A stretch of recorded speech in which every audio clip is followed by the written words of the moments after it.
Hi guys! So sa pagluluto ng banana chips, kailangan natin ng hilaw na saging. So saging na saba siya guys. At sa pag-slice naman guys ng saging, mas magandang peeler na lang yung gamitin kesa sa kutsilyo para sakto lang yung nipis ng ating banana chips. So ayan yung magiging result kapag peeler yung gamit sa pag-slice.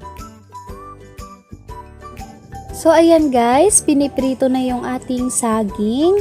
So, dalawang beses pala siya guys na lulutuin or ipiprito.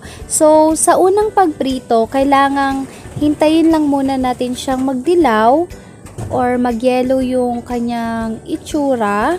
And then, kukunin na natin siya sa mantika. Bali, dapat ganyan yung kanyang itsura guys. Ayan, ganyan yung maging itsura sa unang pagprito ng saging. So, medyo dilaw lang siya. Ayan, madilaw-dilaw. Hindi pa siya as in nag-brown. So, ayan lang. Parang half cook lang muna.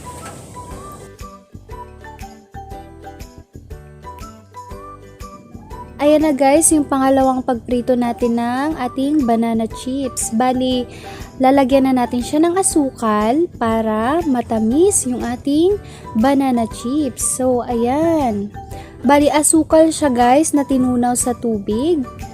Ayan. Kayo na yung bahala kung gaano karami yung asukal na ilalagay. Ayan, depende yan sa inyo kung gusto nyo talaga si matamis or sakto lang yung lasa.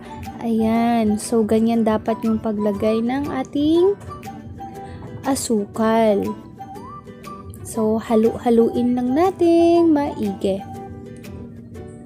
Ayan, bantayan natin para hindi siya masunog.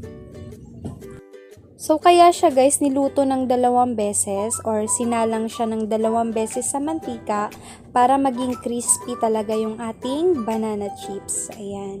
So, ayan, luto na yung ating banana chips. Ganyan yung